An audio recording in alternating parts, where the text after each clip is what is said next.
We'll hear an argument that it's good that an art market bubble has popped. Marketplace Morning Report is supported by Amazon Business, focused on offering smart business buying solutions, leaving time to focus on growth. More at AmazonBusiness.com. And by Barron's Streetwise podcast, hosted by Barron's Associate Editor Jack Howe, offering insights each week on business leaders and trend spotters, available everywhere. I'm David Brancaccio in Los Angeles. First, there are multiple published reports this morning that the Justice Department is getting ready to sue Visa as early as today.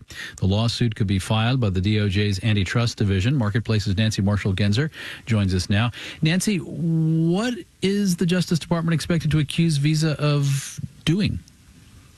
Well, David, the lawsuit apparently accuses Visa of monopolizing the debit card market. And this was first reported by Bloomberg, which says Visa entered into exclusive agreements to prevent its competitors from expanding and to keep new fintech companies out of the market. I've reached out to the Justice Department for comment and haven't heard back yet. Fintech, financial technology companies. And how did Visa accomplish this alleged feat?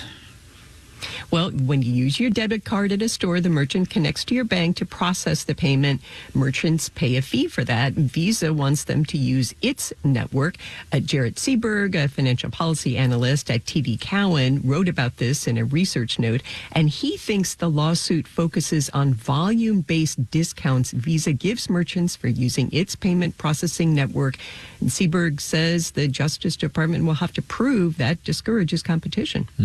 And tell me about the backstory here. I was looking. It springs from Visa's failed attempt to acquire one of these fintech firms. That one was called Plaid, P-L-A-I-D, Plaid.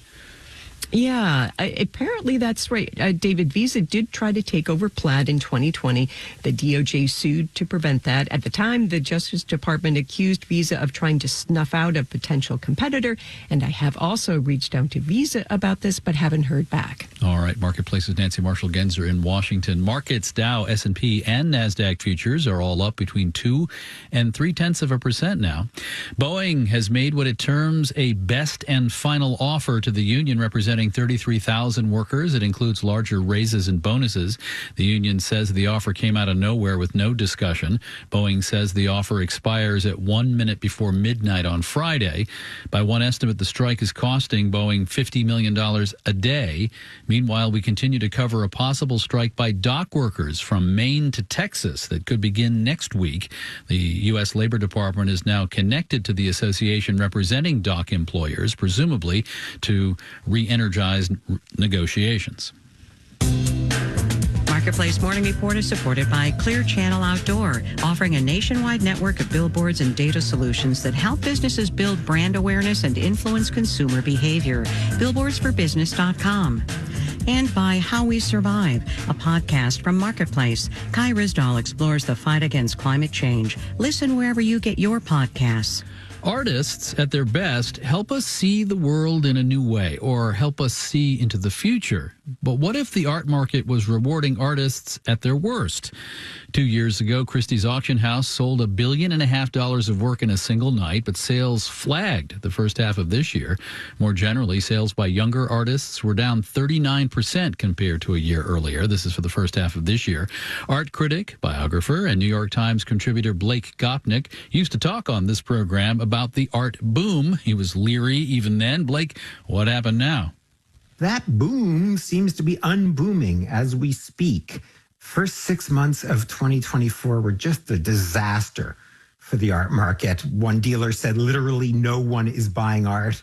Hot young artists who were selling for a ton are now selling for a third or a quarter of what they were getting just a few years ago. Small and mid-sized galleries are closing like crazy, really good galleries that don't deserve to close. And they've been in real pain. Those dealers have been suffering, and I understand that and feel for them. But I think the art market correction is too small. I want it to be bigger. The pain for the art market's actually a really good thing because the market that we've been having has really been just plain old-fashioned bad for art itself. Well, you use that word often applies to discussions of, for instance, stocks, a correction. I'm hearing from you. It went too high for the wrong reasons, and this is some sort of rationality that has come back? You know, there's no such thing as rationality in the art world. It doesn't exist. The very idea of paying anything serious for a piece of fabric covered with a bit of paint is kind of insane. So there can't be rationality. All there can be is hopefully an art market that actually helps art. You know, the global art market is worth, depending on which estimate you hear, $45 to $65 billion, which actually means it's a totally trivial industry. That's the same amount as cosmetics packaging. And the only reason you and I are talking about it on Marketplace is because art itself matters to us.